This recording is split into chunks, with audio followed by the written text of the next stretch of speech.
Hello, hello, hello, everyone, and welcome back to the channel. If you are new here, my name is Ashley, and this is My Sweet Perspective, where I give my take on all things TV and movie related. And listen, we're back in the building. If you were on the birthday live last night, then you know we were up until the wee hours.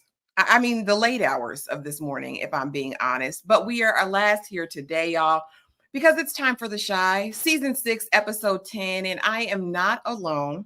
So without further ado, let's bring everyone up. Let's start with Mr. The VKJ TV. How are you doing today, Jay? How are you? Great morning. Great morning. How are you doing, party animal? You know what? I'm here. Yeah. Not none worse for the wear, I guess. Yeah. You know what I mean? I haven't partied like that in a very long time, Jay. Happy birthday again. Happy birthday. Thank you, thank you, thank you. How are you this morning? Because you were up too. I mean, you're on the West Coast, but Yeah. you were still up. You were still up. Oh no, I'm great. I'm feeling good. It was, I'm 3 hours behind you guys. So, I was able to get a little bit of rest. You know what I'm saying? But it was fun. It was fun. Last night was fun, man. I wish you guys, if you didn't see it, man, it was definitely fun. Yeah, it's in the vault. It's locked away. Maybe when I get some time to review all 4+ hours Ooh, yes. It of the was four live, hours, right? maybe I Yeah. can, release segments, pieces, parts just for sheer Right. amusement and laughter. But let's say Yeah. hello to everyone who's in the building because we have people here already, Jay. Already. Hey, Already. DeMarcus. Hey, Check DeMarcus. check the private chat when you can. Okay. Yeah. Oh, I didn't Yeah. know. It's up now. How about now? How about now? Okay. Sounds a little better. Okay. Okay. Hey Demarcus, how are you doing on today? Let's see. Hey What's up, Denise. party? Hey Denise. Good Hey. afternoon. Good afternoon. Good afternoon. Hey Monique Nicole, another night owl. Okay. All the night owls are in the building. We have Monique 69 Ways Johnson as well. Hey sis, Hey. how are you? Hey Matthew. Okay. And Demarcus, we haven't even asked yet, but he's coming through with the ratings for this Hmm. week's episode, and he says it was a solid 8. Okay, okay, okay. Hmm. Okay. Um, Demarcus says, I think Alonzo could be Rob's father. I said that. I did say that.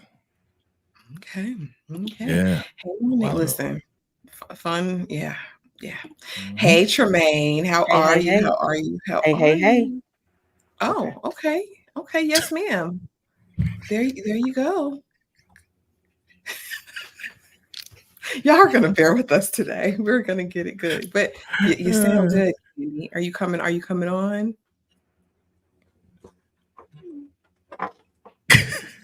Okay. Hey, Queen. Oh, wow. What's going on?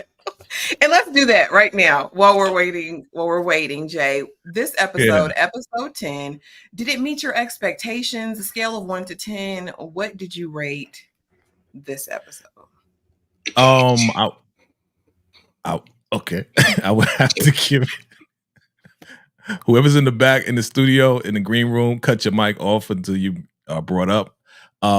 Yeah, I would have to give it a 7.5. It was to me, this was a setup episode. Um, oh, there she is. All right, 7.5. And yeah, it was a solid setup episode. We'll get into the details later. I was gonna say, okay, why is 7.5? That's a very specific rating, but okay. Yeah. And how about you, Candy? Out of a scale of 1 to 10, what did you rate last night's episode? Well, hello, everybody. I'm still tired from Ashley's party last night. Ashley had me out like a. Oh, I'm gonna be kind. Ashley had me out late last night. But it was all fun. It was all good, clean fun, adult fun. That's what we were doing. Adulting in a nice, clean environment. But I will give this episode a 7.5 as well. I'll keep it there. Okay. Yes. I might come in on the low end, y'all. I was really bored. And I watched it for the second time today. And I'm just not in my right state of mind, as you know. And this is a disclaimer for everyone watching the replay. And if you are watching the replay, put in hashtag replay gang in that for us. But yeah, I'm preface this by saying this is just going to be maybe a little bit different today, just a little bit of a different Shy Review Live. But no, I watched it a second time today. And I was still waiting for some part of it to get me. I will say I laughed out loud at a couple of parts though. So, I'm going to say a 7.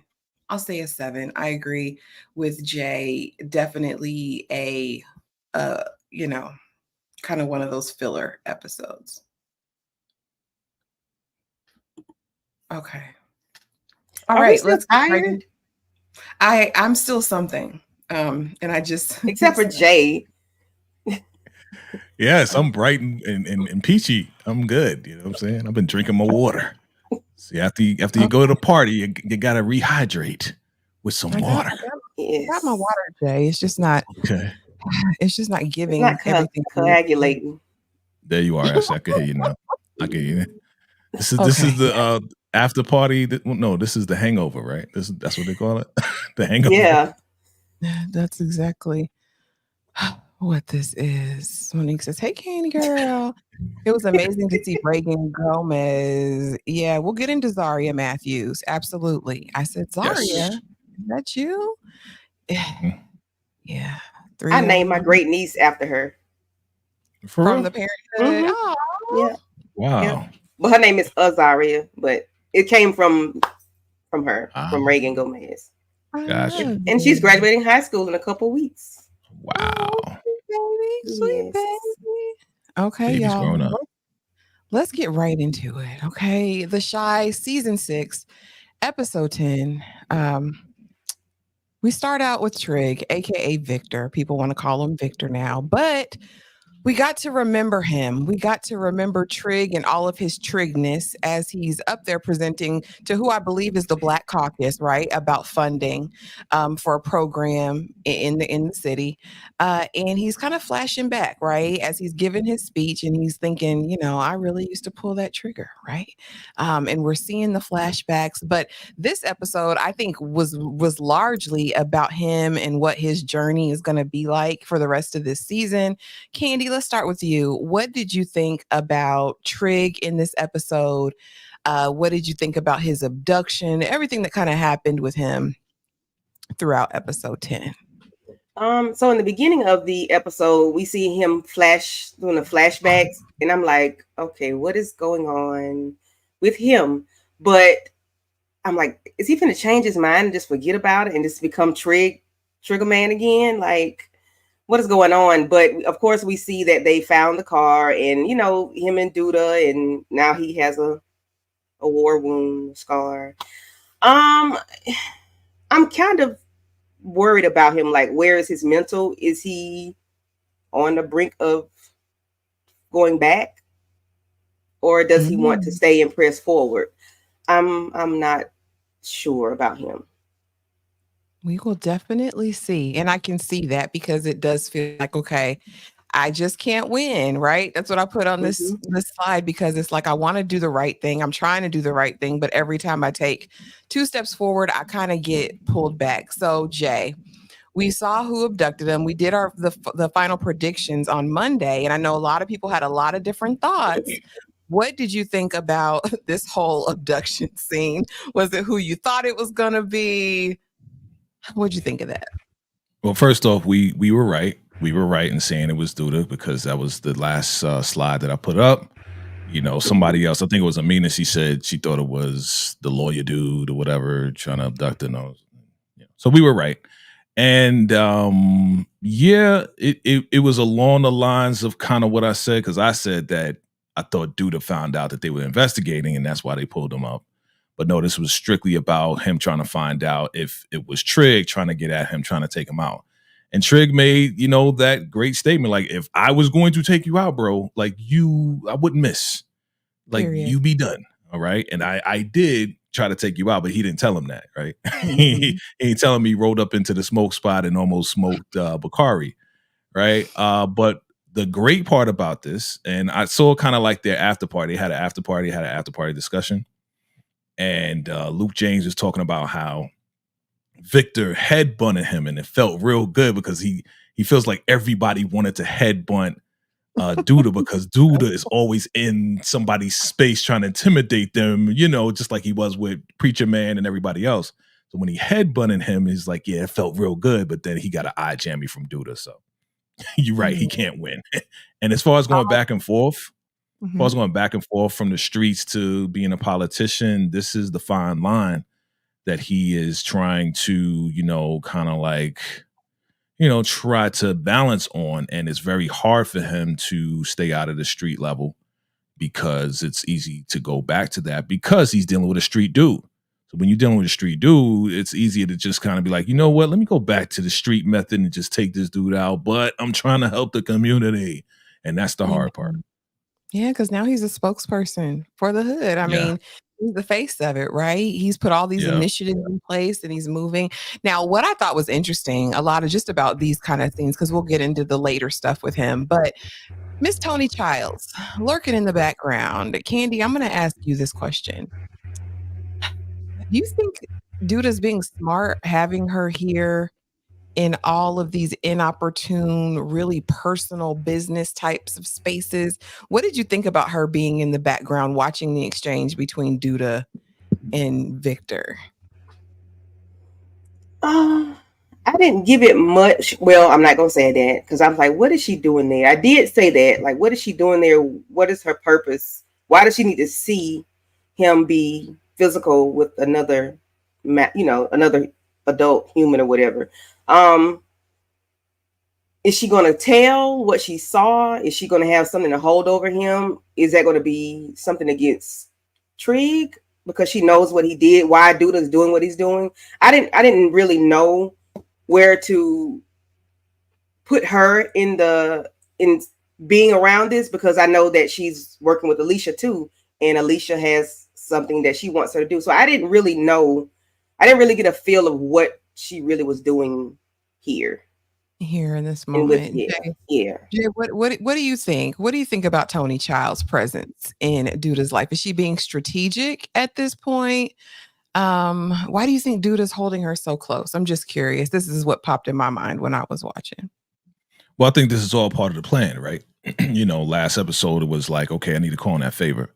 So I think her going and reconnecting more so with Douda, yeah, she's going to ride by his side and she's going to get as close as she needs to find out whatever she needs to for Alicia's plan to be in place. So this is all part of the plan. It's all part of the plan. It's all part of the plan. What up, everybody? DeMarcus says, I think Bianca called Alicia's attorney Alonzo to defend Victor. That is why Bianca was there. Okay, interesting. That makes sense. Hey, Tamika's Den. Welcome. Another late night.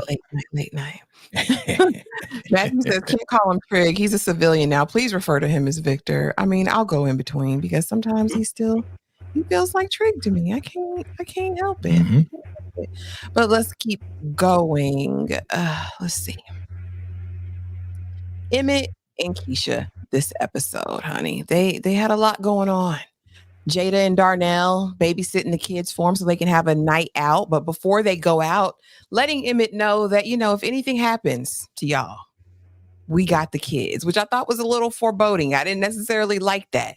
Then we see them have a night out on the dance floor. Keisha's twerking and working, and Emmett is living his best life. They bump into Zaria Matthews, and Zaria might have opened up Keisha's mind about the future and what that could look like for her. And then finally, we see Emmett and Alicia. Baby, what you need? You need that new PlayStation. How much money you need, baby? I can help you. Jay, what did you think about Emmett's interactions this episode? What do you think about all of this? Let me know. Oh, I'm feeling it. I'm feeling it. You know, that since that conversation, he's a little bit more, Suave Bolo, like, yeah, baby, we got to get back to us, let's make this happen. He's, like I said, he's been more confident since this part 2. And I like seeing him in this light. You know what I mean? Like, yo, we gonna handle this. Don't worry about it. I got it. We gonna do this. Like, just lean on me. Let's make it happen. So I like to see him in this light. I like to see this confidence. Let's see how far it goes. Okay. What about you, Candy? For me, for one, I didn't realize they had 4 kids altogether. Because when he picked them up, I'm like, sir, you need a van. But anyway, yeah, because I'm like, you got 4 kids. So yeah. But I did see that what's her name? Zaria, what's her Karen? In the show? I have no idea. She was Zaria. So Zaria's character, you can see that she did peak like make her like a light bulb turn on when she said, I'm not gonna be tied to a man and all these kids. And then later on we see her like when they was getting intimate, he was like, let me get a condom. And she was like, no, just be careful. I'm like, okay, that piqued your curiosity just a little bit, but now you're telling him don't. But anyway, I don't know.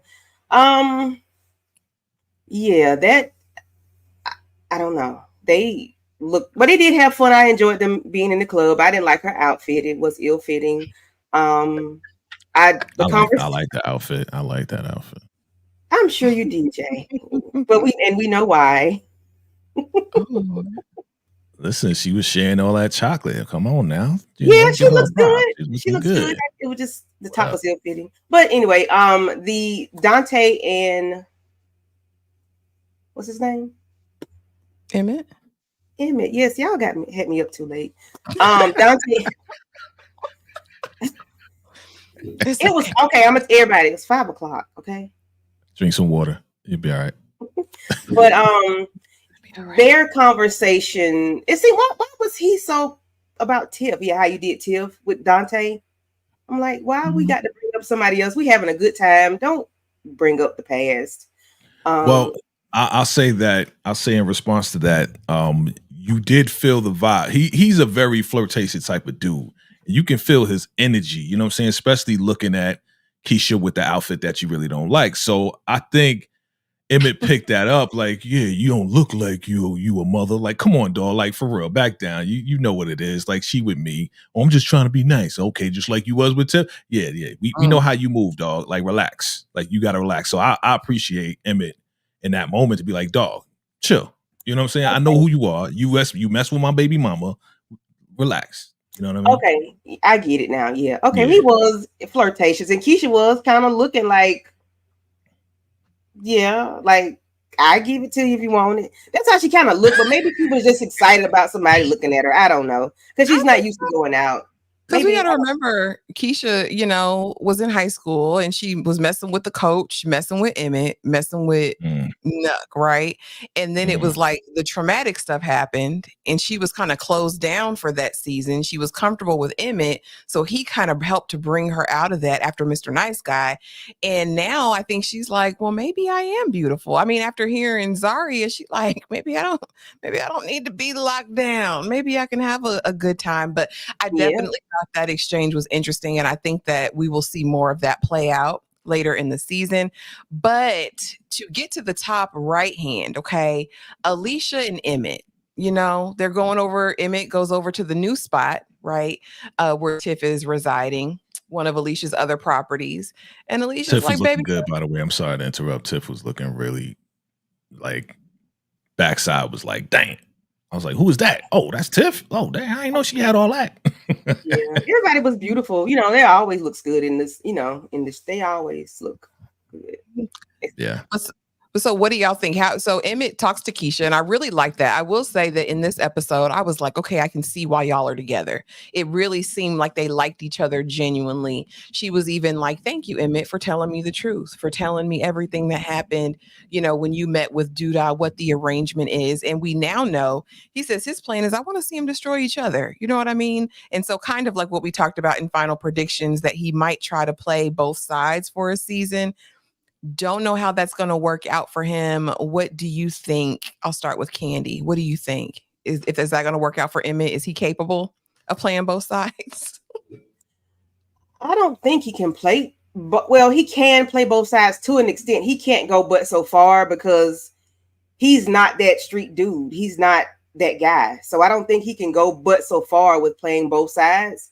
If he tries to do it, Doodle will sniff him out. As well as Alicia will sniff him out, I believe. It's not but so far. I think he can go by doing that. He's not that streetwise. He's not a street dude, so I don't think he can do that. I don't think so either. What about you, Jay? Is Emmett going to be capable of playing both sides, even temporarily? No, I think this part of this season, I think he's not going to have a choice, right? He's going to have to adapt because he wants to live, number one. And number two, I think Alicia is going to give him some alternatives to play into her plan and play into the overall plan, which is to get rid of Duda. So I think Emmett is going to make an attempt. He may do well. He may not do well as far as playing both sides, but he's going to have to do it for the sake of keeping Keisha and the family and the kids. I think he's going to step up the best way he can. Okay.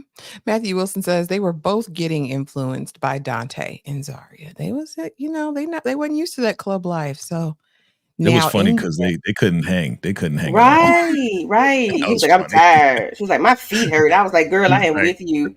He's like, I'm been ready to go. Let's get out of here. Yeah. And then when they went home, it seemed like they were like it was 8:00 at night, not late. It seemed like they were like, why are y'all still on the couch? Why y'all not in the bed? Listen, they wasn't too tired to. Well, show. They did that. I think Keisha's going to get pregnant. India Cox says, "Lord, that they like to get us pregnant on the show." So they do. Why everybody wants us to be impregnated with child? Well, blood mixing. Why? Duda texting Tracy while having dinner with Bianca. Honey, that's a soul time. Tracy and Duda got Darnell cracked me up the top right sequence. I was saying the same thing before he said it. Goodness. Tiff telling Emmett to sell Keisha cheese dip at Smokies was a great idea. It actually was. That was a great idea. Yeah. Mm-hmm. Yep. Nope. Gonna have to blow back if he do that. Yeah. Marcus still don't know that Rashad smashed Tiara. What was before him though, right? So can Marcus say anything about what happened before he and Tiara started smashing? I don't know. He could, because all that time, like Marcus is thinking, like, "Oh, here's my new girl," and Shad ain't come forth. Like, if that was your man, I don't think they cool like that. I don't think they like boys like that. You know what I'm saying? So it don't even matter. You know what I mean? Right. So, whether Marcus knows or not, if he gets mad or not, don't matter. Like, Shad ain't Marcus's boy. Shad has no obligation to Marcus. Mm-hmm. I agree. Circle. They just in the brother circle together. They'll be all right anyway. Yeah. Hey, Latoya. Hey, sis. Yeah, we missed you last night. Hey. We'll definitely fill you in on the backside. All right, next, let's see. Okay. So Jabari, right? Linnea goes to class, and it's what I thought, right? That he got the opportunity to audit Professor Wayne's class, and he really enjoyed it. And I loved seeing him kind of have like this zest for knowledge and learning, right? He even goes back to the bro circle and it's like, look, y'all, I want to do something different. I want to do something better. I want to be more. And again, I'm scared for my baby. But he gets an introduction with the professor, right?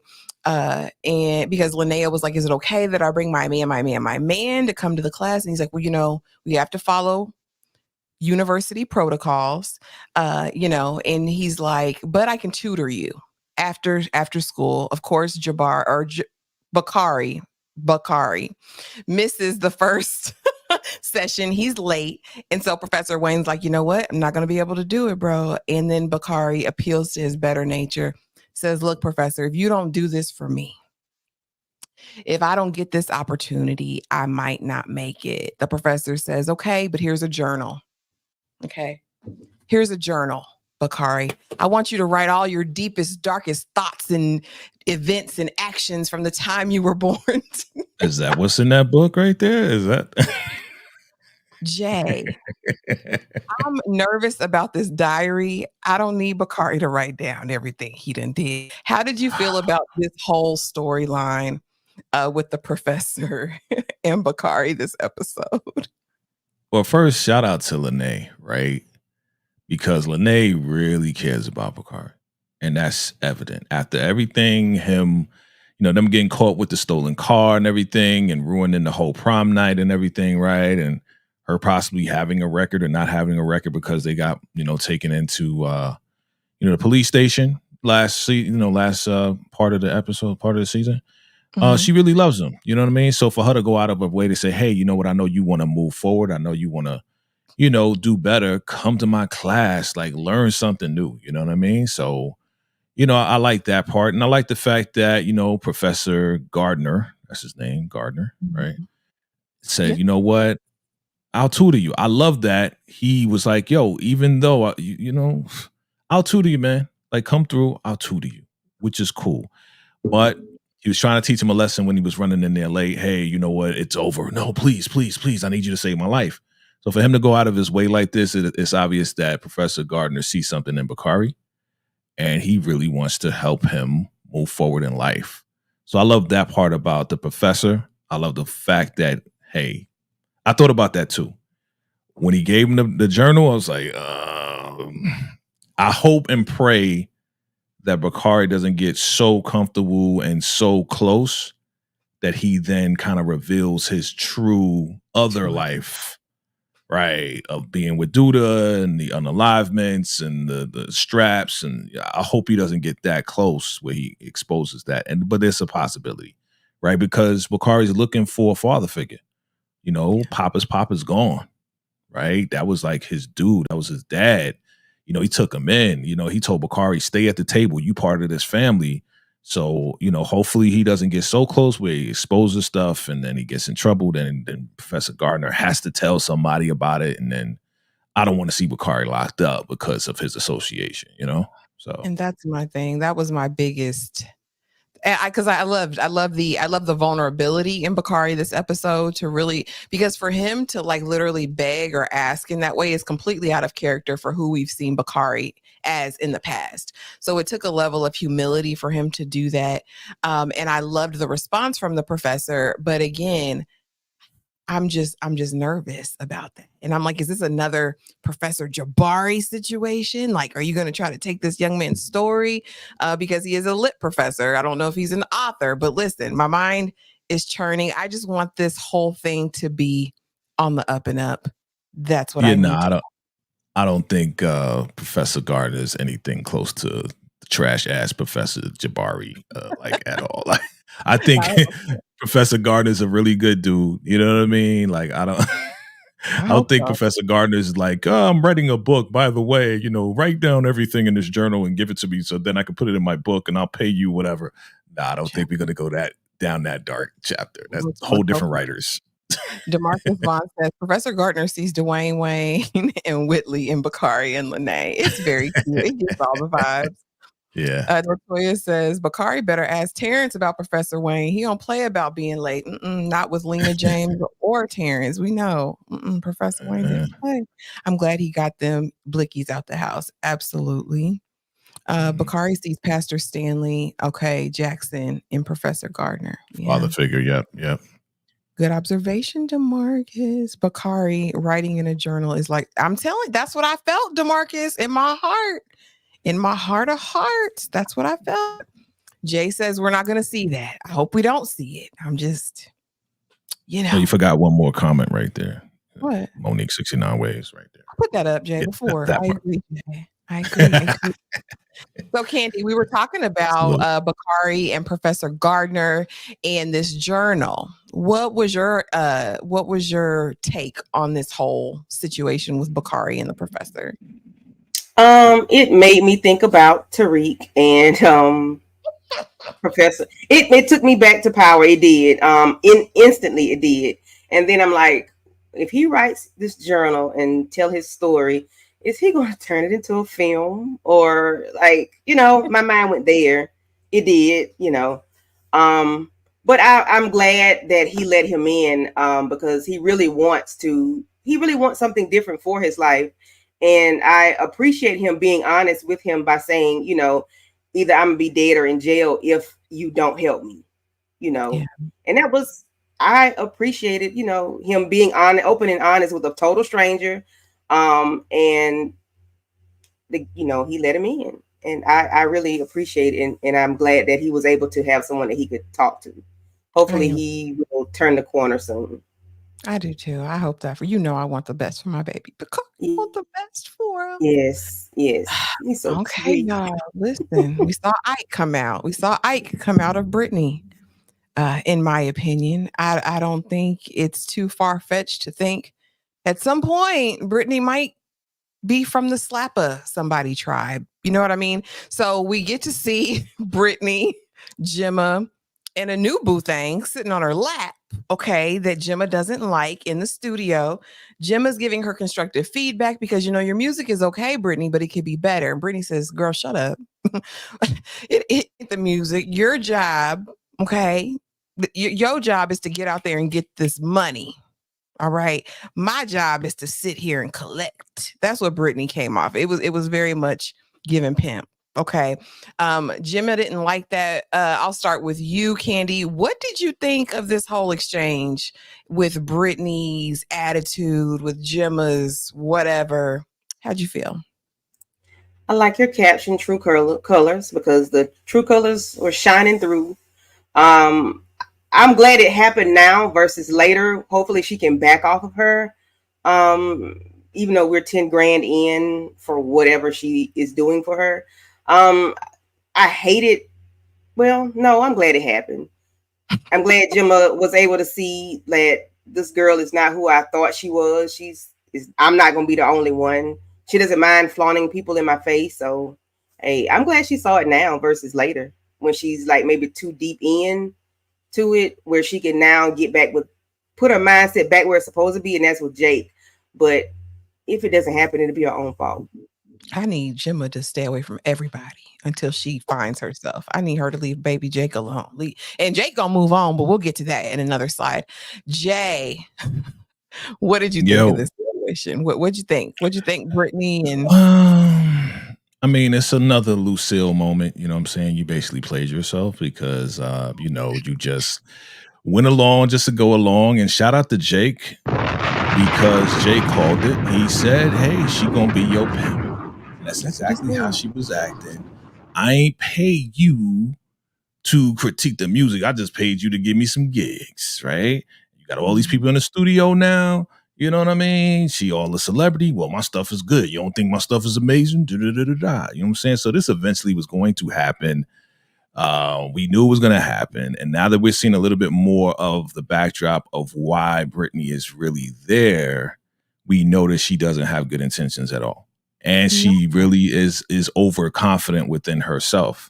So we're seeing just this real arrogant, side, and just way worse than her brother, you know what I'm saying, could ever be, because her attitude just stinks and she thinks she's all of that. So, eventually, Gemma, she has explored too much to the point that now she's going to get the negative side of the exploration. And she's going to have to experience that and take it right on the chin. And your boy Jake, it's obvious what Jake is about to do. So we gonna get to that. We gonna get to that. Yeah. What do you think of DeMarcus's comment right here? It seems like Britney is replacing Dre now, and Gemma is jealous like Nina. Very good. That's a good observation, bro. Shout out to you. I like that. Yeah. I do. Matthew says, Bakari getting more and more positive people to look up to in his life. Eventually, he'll start to get away from the street life, but will it let him? Listen, that's the question. That's the ultimate question. Yeah. Now, DeMarcus, I don't agree with this. I actually think Jake is a good guy. I do. I think if I don't know. I don't compare him to Britney. I think Britney's selfish. She seems underhanded. She seems like a conniver. And I mean, we kind of see the back dealings that she's doing, her bad attitude. I think Jake is just honest. I don't think Jake meant, like when he said, oh, that's your pimp now, talking to Gemma, he was just telling the truth. I don't think it was like malicious intent.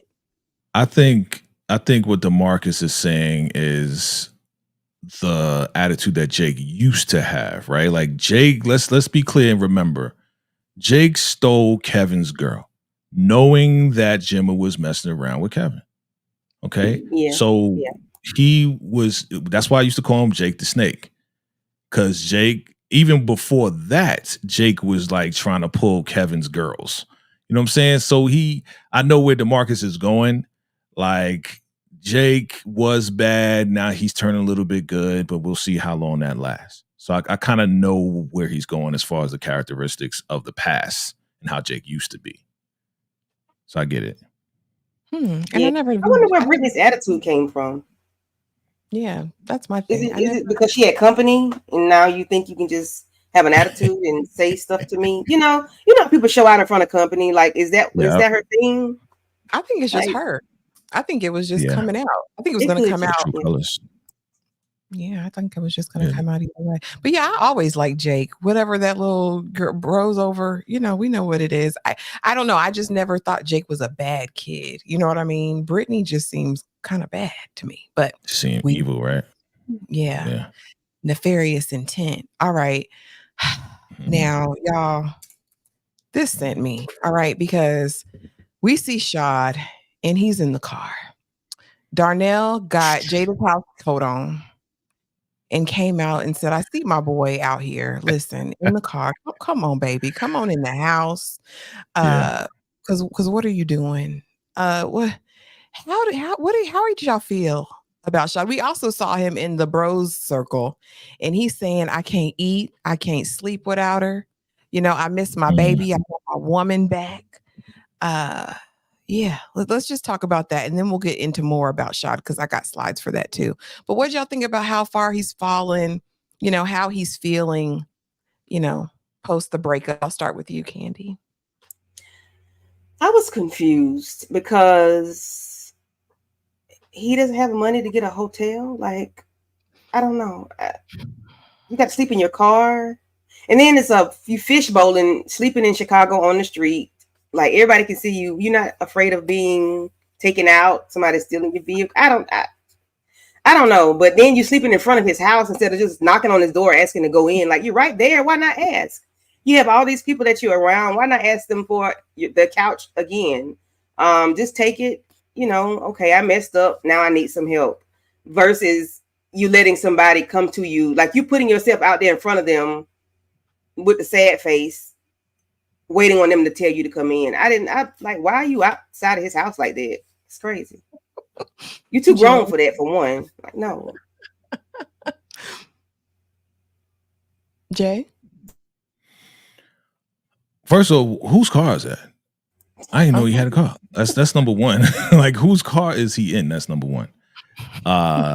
Number two, I think that, when you're going through something like this, remember, this is the first time he's been out from jail. I keep going back to that. So he's trying to reassimilate to society as it is today, right? So a lot of his mindset is not current. His mindset is like, okay, I'm going to go where I can, but I also have too much pride in myself to ask for help. You know what I mean? And then at the same time, you're looking at him and you're looking at that face and you look at him in the car. He is in total regret of messing up with Deja because he had it. When you have a good thing and it's gone, it's like, damn, what do I do now? You know what I'm saying? I'm trying to figure it out.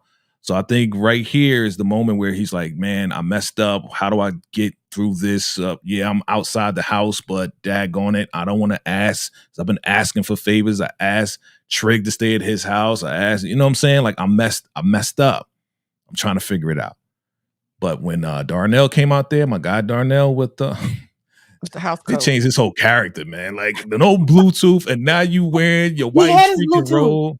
We found the Bluetooth. I saw it earlier. I said, okay. But no, I'm talking about when he knocked on the window. There. Okay, yeah. He don't got no Bluetooth, and now he wearing, wifey's robe. I was like, okay, you definitely a married man. I see you, bro. Like, I ain't gonna knock you. But yeah, I think I think a lot of people, I'm not gonna say everybody, but a lot of people get into that place where it's like, damn, I messed up. I don't want to bother nobody and ask for no help, because that's just going to keep going and going and going, where I'm going to be begging people for help. I need to figure this out myself. So I think that's where he was. Yeah, which is sad because at the end of the day, and I learned this as I got older, is that, being an island of one is really about pride.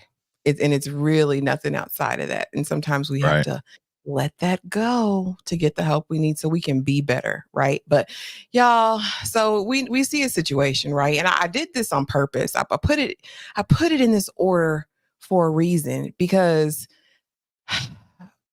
we're on Love Connection. Okay. When I tell you, I was like, okay, Chuck Woolery will be back in 2 and 2, That's my guy. because the way he had Bachelorette number 1, Bachelorette number 2, and Bachelorette number 3 all in the same night. You know what it was really giving? It was giving Coming to America, when Prince Akeem was looking for his wife.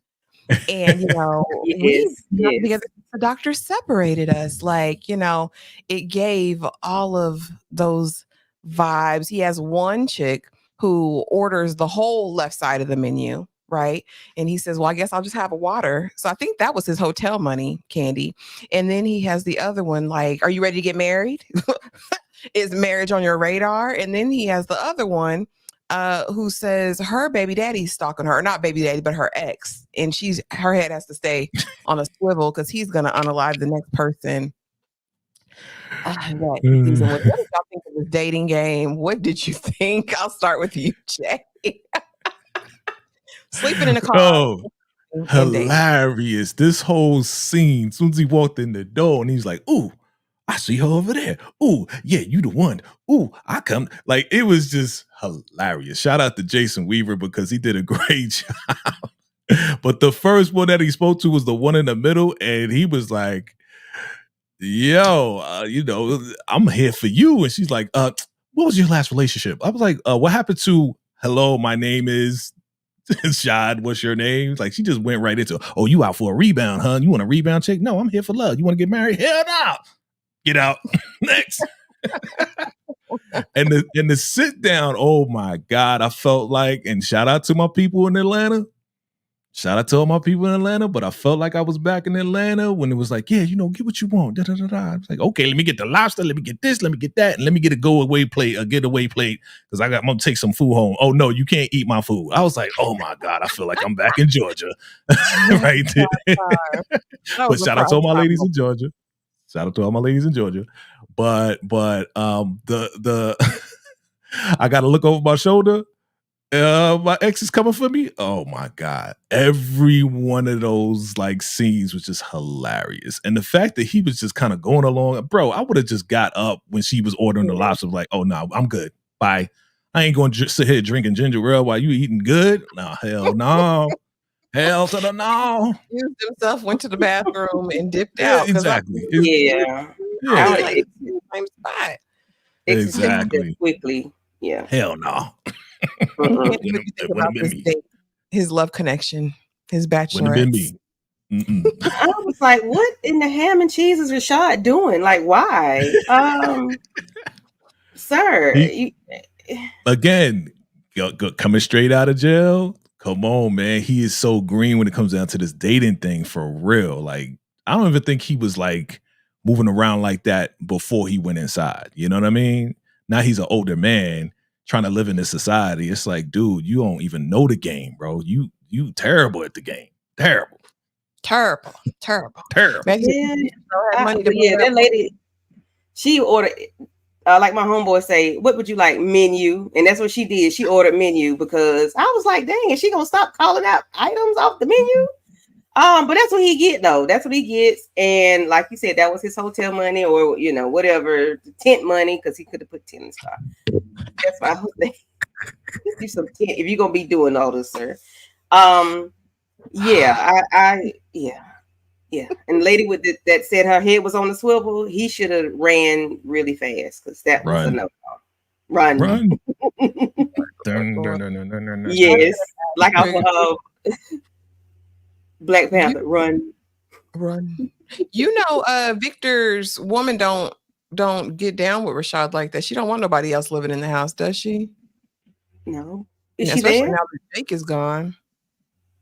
I don't know. Because why didn't he, Astrid? He lived there before. Hey, Sharon, welcome back.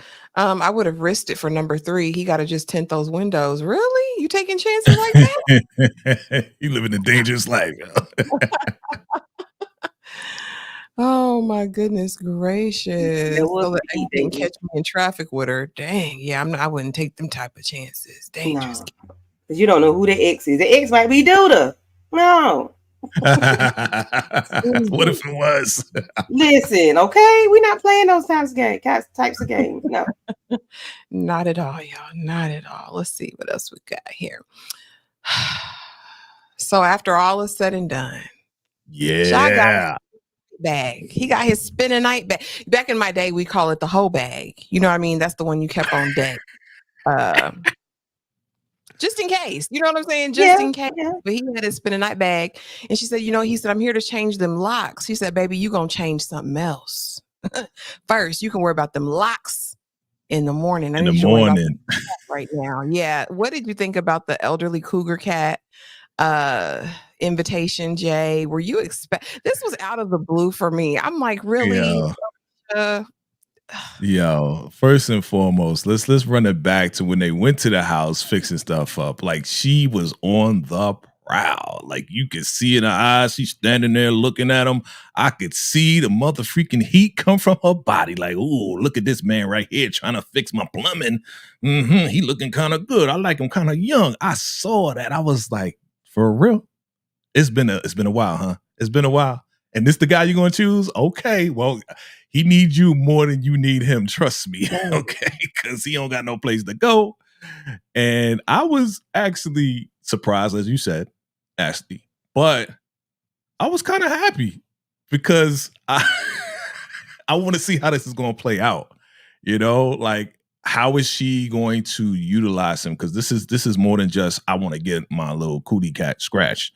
This is okay.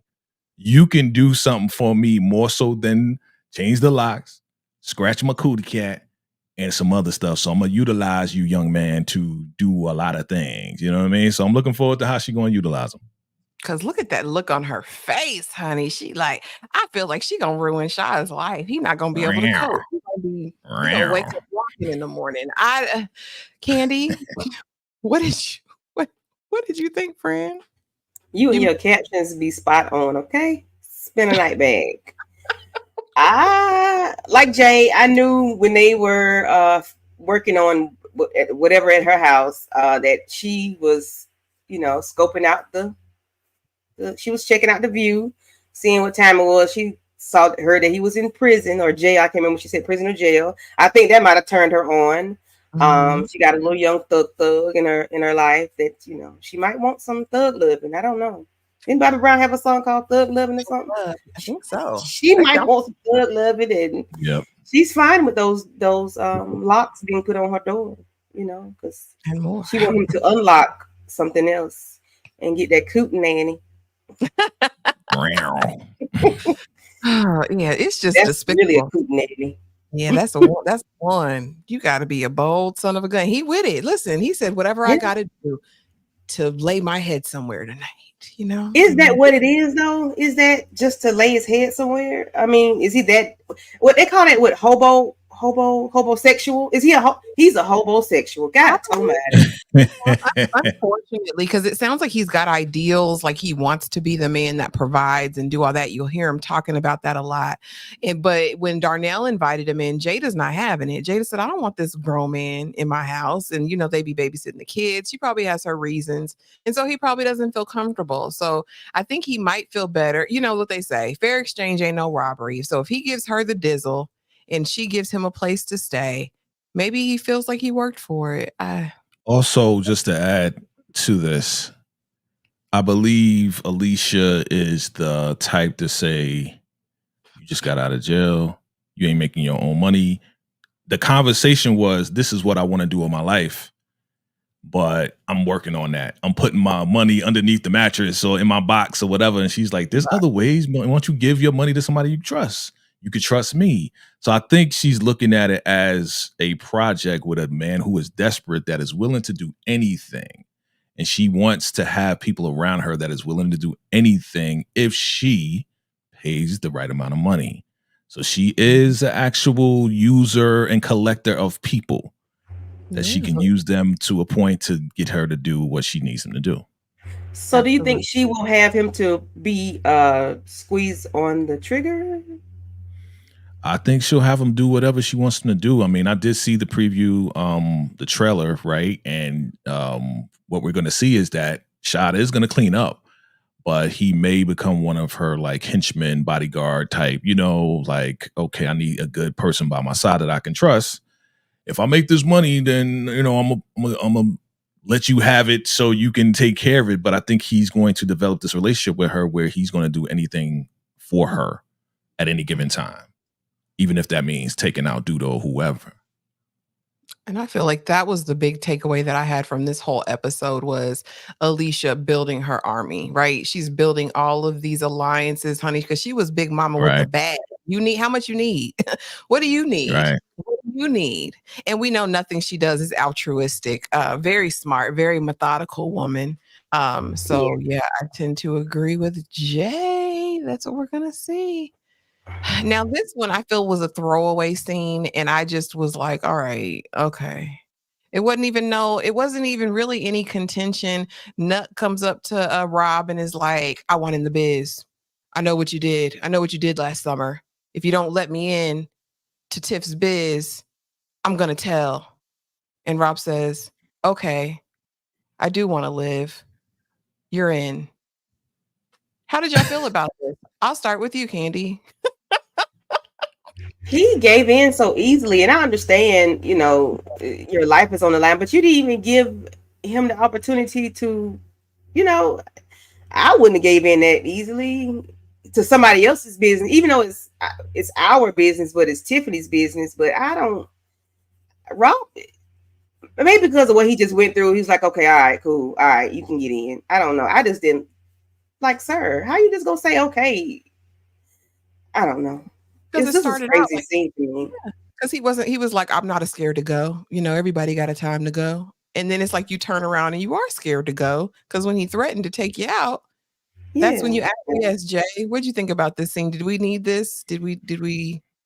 So let's look at the entire scene. The entire scene is, as we know it, Nuck was looking for him to take him out. Mm-hmm. Last episode, he went to the hospital to finish the job, couldn't find him because, Alicia got him out of there. He rolled up on him with a strap. So Rob already knew what time it was. So if you got a strap to you, you're not going to fight back with anything at that point if you want to live. He said, I ain't afraid to go, but I don't want to go. That's what he said. I don't want to leave the earth. But it is what it is. Like, if you're going to take me out, take me out. So was it a waste? No, because I think this is going to be the beginning of the setup for us to get Nuck out of here. I think he is going to let him in. And there's a possibility that there will be a setup so Alicia or her goons or whoever to get him out of there. That's going to be part of the pawn to go from Duda's chess piece. Yeah, he gotta go. I just felt like I'm so over Nuck. I'm ready for him to go now. And Rob is getting on my nerves too. So I guess that's why it didn't move me. So we don't see Nuck turning the corner? No. We don't. I don't. No? Okay. I don't see redemption for Nuck. What do you think? He said it. He said it last episode, man. When Bakari asked him, hey, listen, man, don't you want to get out of the game? And why haven't you tried to get out of this thing? And Nuck was just like, yo, not everybody's dreams could come true. He already gave up on doing anything outside of what he's currently doing right now. Yeah, but it seems like, go ahead. We talked about it all. We talked about it also that Nuck there has to be retribution for what Nuck did to Papa's Papa, what he did as far as the trafficking, what he did as far as everything that he's already done. Everybody has to pay. So I think this is leading up to Nuck's time to get out of here. So I don't think he's going to spend the money. He got to pay. He got to pay for it. He got to answer those wrongdoings. So yeah. He does. Okay. DeMarcus says Alicia's using Rashad to take out Duda. It would be interesting if Dante worked for Alicia and took out Duda because Dante don't like Duda either. Not good thing you warned me. Okay. Alicia Nobody should have a likes problem. Alicia should have a problem with Emmett the way Emmett took Smokies from Sonny. I think Sonny and Alicia are brother and sister. Nuck does not want to be in charge, but also would be happy to be out the game. Let's see, y'all. Ha ha ha. Yeah, I did it. I said it because that's what Gemma gets. We saw in this episode, Jake recruited models for his fashion line and was there at the photo shoot. None other than Papa's older woman. And how did you come? And she's like, I put it, saw the ad. And so later on that night, as Gemma and Jake are going to bed, I didn't think they were together anymore. Last week we saw Jake on the Insta looking at new girls, and we saw Gemma steadily kissing and dating Brittany. So I was shocked that they are still, they were sleeping in the same bed that night. But I digress. He's going through pictures of the shoot, stops on our girl. Gemma don't like it. What'd you think of this, Candy? What'd you think? Your cat again. You are spot on. Ha ha ha. Good. I'm glad she saw it, and not that he was hiding it. I'm glad she saw it. I was kind of confused about what's her name? The Papa's little girl, Alexis. Well, anyway, I was surprised to see her. Kenya. Yeah. Dang, Alexis. I was surprised to see her. And she looked like she would give Jake the business, but I don't want them to be doing all that cross contamination. I don't like all that back and forth. I wish it was somebody else other than Kenya that was, on that picture. I just didn't like. I wish she wasn't even there. Like, why we got to do all this back and forth with friends, exes, and things like that. I didn't even want her to be in the photo shoot. But back to the point of the picture that you have here, I was glad she saw it, and Jake was so dismissive of what she had to say. When they got in bed, they wouldn't have gotten in bed like 80-year-old couple, like they back to back. Yeah. I'm like, y'all too young to be sleeping 2 feet apart. No. What'd you think, Jay? Yeah. Yeah, young lady looks good. And it was kind of out of nowhere that she's modeling, right? Like I was like, Kenya, what you doing here? Don't you work at Smokies? Like, what's going on? So when Zay hooked them up with the money and said, yo, hire help, I didn't think he was going down this road. But then you remember the last conversation that he had with Trig, not going to the mental health session and then looking on IG and seeing all the ladies hitting them in the inbox. I guess this is what we have, which is this modeling shoot, right?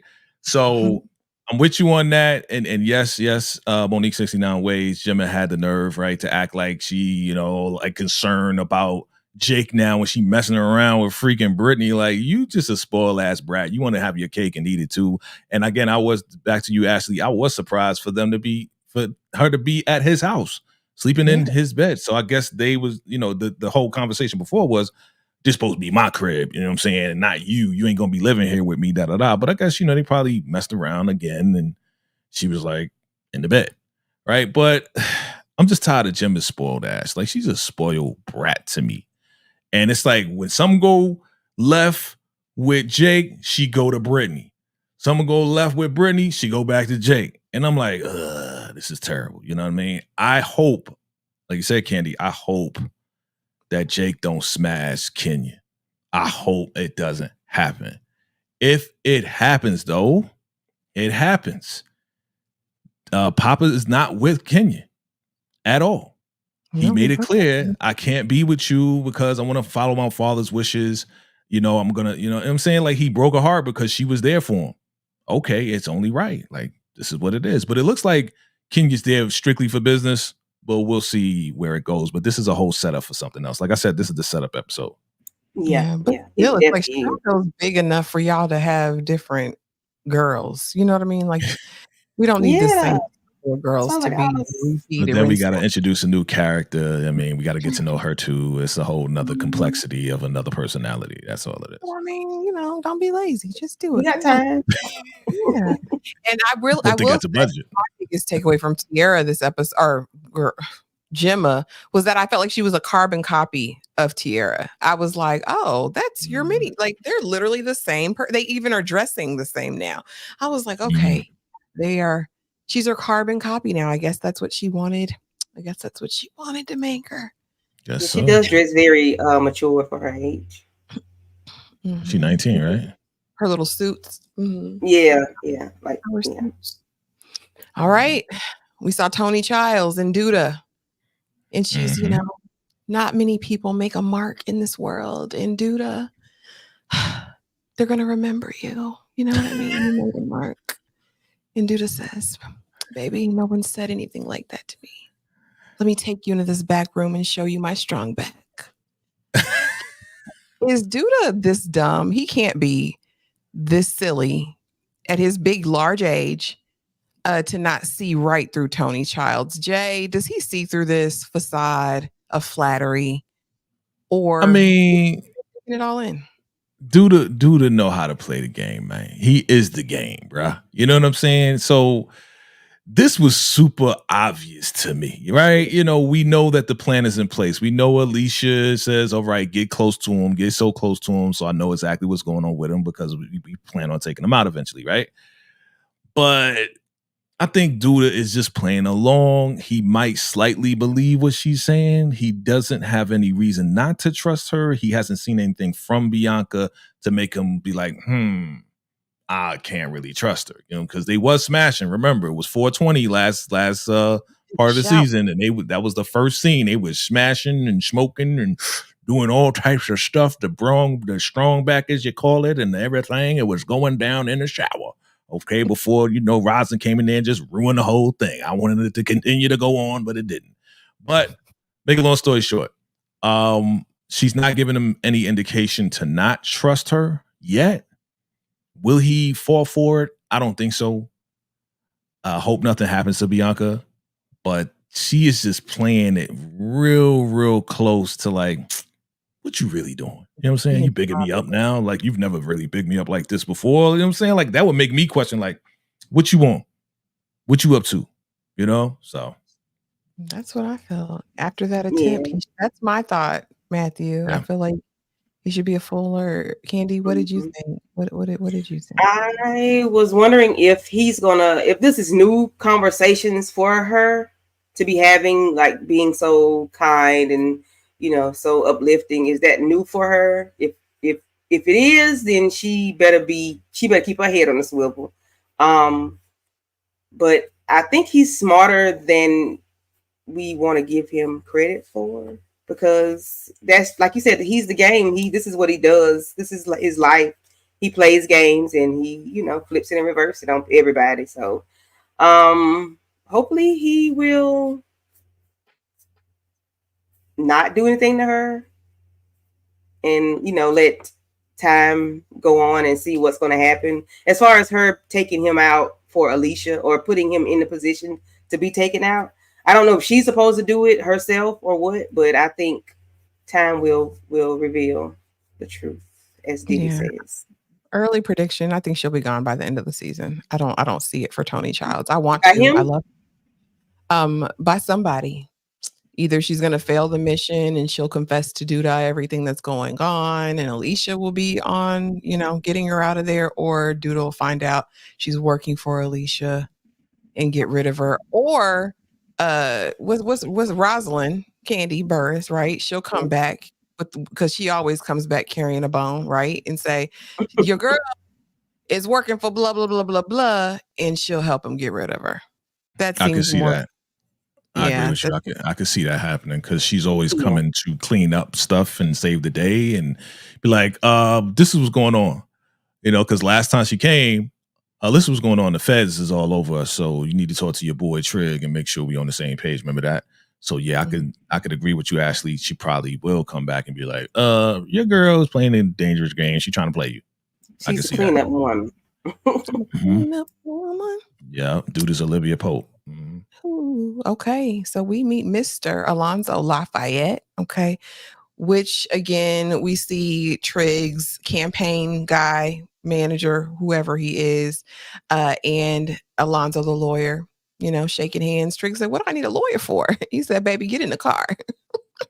As they're driving, Mr. Lafayette says, "Listen, they got your prints off the car that we saw. We saw the car. And if they can't pin this on Duda, baby, you next in line, and you will be gone for the rest of your life, Otis. You will be gone. Ain't nobody coming to see you, Otis. And ain't nobody coming to see you, Otis, if you go down." Candy, what did you think about this scene? What did you think about Leon, I Want to Exhale's introduction on the season, on the show? Exhale and inhale, because it smells like he wears Baccarat 540, that expensive cologne. He smells expensive. He smells expensive. Leon is just fine as wine, and So womanish. Preach, sis. Tell the truth. he's just a lovely specimen to watch. And the older he gets, the better he looks. And back to the scene you were saying. I'm in the scene, sir. You see the frame, the gold frame? Listen, he's giving all the things in the frame, okay? I like the way he delivered. I like his delivery. Leon is a very great actor. I wish he would have more roles, like permanent places versus spots roles that he gets. But maybe that's what he likes. I don't know. But yeah, he came in on time and got the information to Trig and let him know what's what. I wonder, how did they know that the fingerprints were on the car? How did the guy get the information? Gotta have somebody on the inside. People know people. Defense attorneys always know the prosecutors. But Jay, what do you think, Jay? What do you think to what Candy says and to this whole last couple scenes of the episode? Oh yeah, shout out to Leon, definitely, legendary actor. And yeah, he had a major role, playing Ruffin, you know what I'm saying? So with the movie, you know what I'm saying, he did his thing with that. But when it comes down to this, Trig, Victor's campaign guy, is very well connected in and outside of law enforcement. So I'm not surprised. His job is to find out things that are going to either help or hurt Victor when it comes down to not only the campaign, but also now that he's in office. So it's his job to detect and to get this information. Anything that's going to hurt his, his person that he's elected and assigned to, take care of him, he's going to find out that information. So yeah, we had to call on this guy. There's something deeper about Mr. Lafayette, like I predicted and put out there, and I think DeMarcus said it as well, that this might be Rob's father. That's what I'm thinking. That would be dope if it was. But this is something real dangerous, and I did do a prediction on this, and I did say that they're not going to be able to pin this on Duda somehow, some way. They're not going to be able to pin it on Duda. It's going to come back to Victor, especially now because he's in public office, right? So if they found the fingerprints, how do we get around this? That's the question. So, it was good that we got the information because we kind of predicted it, right? We kind of said, okay, they're there because Victor's in trouble. So we'll see how this plays out. We shall see. Listen. Question. I saw them show the scene of Victor and Duda when Duda put the bullets in the guy. Trig didn't have any gloves on? He didn't have anything on his hands? I don't understand it. I don't think he did, because remember when he picked him up, when Duda picked up Victor, aka Trig, he said, "I need help." Trig just jumped in the car. He didn't know what was going on until he heard the bumping in the trunk, and it was Q trying to get out of the trunk. So his hands was probably on the steering wheel to everything, all over the car.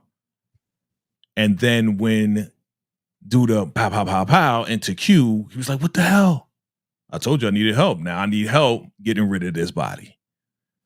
So no, he didn't know what he was getting into before he got into the car with Duda. So yeah, his fingerprints are all over. Yeah. Okay. I'm thinking they were on the outside of the car, but okay. Yeah, Like, I don't know. so who closed the trunk down? Was it Trig Trig? did or Victor? It was Close. Victor. With no Who- gloves? He was- Of course. I Right. think he was prepared. It wasn't like Okay. he was going to, you know what I mean? Because usually when he gets in his all black, he got the whole look down. This, he was just, kind of got enlisted to help Right. and clean this up. So I don't think he was prepared like he normally would wasn't.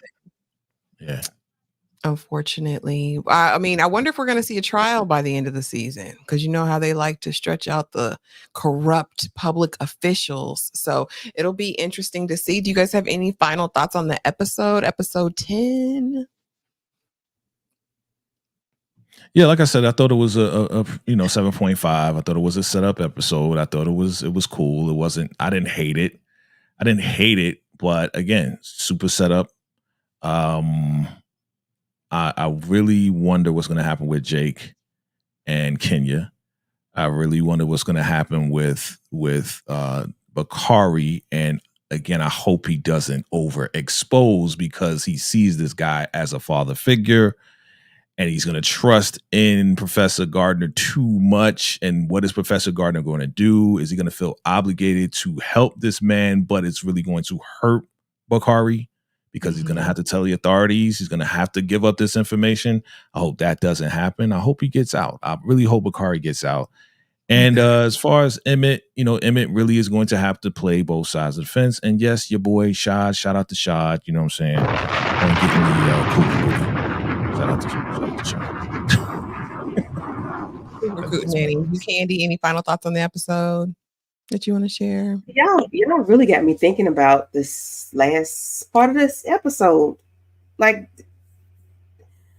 I wonder if he's gonna say, like, I had his car one day, I drove it or something. Maybe that's why my fingerprints are on the car. I hope I don't know. There might be too low hanging fruit of a response. Especially because he's unalived and he was still in the trunk of the car, correct? Mm-hmm. Yeah. So yeah, I don't know how he's going to get out of this. And yes, Jake, I don't want Jake and Kenya to do anything. I don't like that. So I hope that dies down this episode. I hope that's the last time we see her. We don't see her again unless it's on a picture. Rashad and old Coot Nanny, I would like to see what develops of that and where she places Rashad in her organization. I would like to see that. Hopefully, he's housed and not unhoused because he's too old for that. We didn't talk about him giving unless I missed it when I went to the door. Rashad giving flowers to right. Missed that one. Yeah. He walked back out with them same flowers. She sure did. She said flowers won't fix it. She said, I loved you too. Bye. Bye. You put a D on the end of that thing. I was like, okay, Rashad. Yeah, that was right before Shad went to Miss Cougar's house. Yes. She was like, it's late. And he was like, oh, I want to fix your locks real quick and lay the pipe down. You want to unlock some locks. Yeah, but this was, like I said, like Jay said, this was a build-up episode to, what's going to happen for the rest of the season. It was a good episode overall, but it's still a 7.5. Okay. Well, Candy, I am going to give you the floor. Let the people know what's going on with you this week, ma'am. Okay, so at 8:05, Aries and I are going to be recapping Dead Presidents. So please come over to both of our channels. Go ahead and like the video because it's already ready. Just go ahead and like it. We like early likes. You can go ahead and comment as well. All of that is good stuff. Then tomorrow, Inga and I at 8:05 are doing Love and Marriage Huntsville, which comes on tonight at 8. So if you all haven't watched that show, please do so, or watch our recaps that we've done the last 2 weeks. So go catch those and then catch us tomorrow at 8:05. And that's all I have. Thank you for inviting me, and thank you very much for giving me the opportunity to let the people know what I got going on. Absolutely. Thank you for being here. And now, Jay from VKJ TV, what you got going on, sir? Well, family, it's been a pleasure as always, as we always do on Saturdays. Thank you for coming through and hang with us with the Shy. So, fam, look, I am dropping character breakdowns on these characters in Ghosts. So thank you for watching the Kane video. Thank you for watching the Effie video. And also I did a character breakdown on Emmett as well. So definitely check that out. Run those numbers up as well. Definitely hit the likes on that as well. So we got more videos coming. We got, of course, Braden and Diana coming next, right? We got a whole bunch of people coming next as far as the breakdowns for Power because we're getting prepared, right? So this coming Monday, we're going to be doing, of course, final predictions for episode 11 of The Chi. Look out for that. Look out for those picks. We're going to be dropping that on Monday. And then Wednesday, we'll be back, myself and Ashley, as we, again, break down Power. We're getting ready for Power Book 2. Season 4 coming back. So we're having a lot of fun with that. So look forward to that. And then, yeah, I'll be back next week to cover episode 11 of The Chi. So get ready for that as well, fam. All right. Definitely stick with us. Hit that like button. Subscribe. Keep it going. Salute. Thank y'all so much for letting people know what you guys have going on. And thank y'all for rocking with us today. We appreciate you. We appreciate your patience. Listen, I do, because you see it. I'm a little bit disheveled. But today at 6:35, if you got time and you love reality TV, head on over to the channel 6:35. Me and Tyra from Struggle Reviews TV will be covering the Ultimatum South Africa, and I cannot wait. I have 3 uploads coming. We've got Under the Bridge episode 6. Bridgerton season 3, first half. Okay, the first 4 episodes. And then I've got something else. I can't even think of the name of it right now. But you heard Jay. Monday night, we're in the house. Tuesday night, I'm in the house for Interview with a Vampire with Tyra and Kay. And then Wednesday, back for part 4 in the Ghost series. Y'all, can y'all believe it? We are almost to the season 4 premiere, and I cannot wait.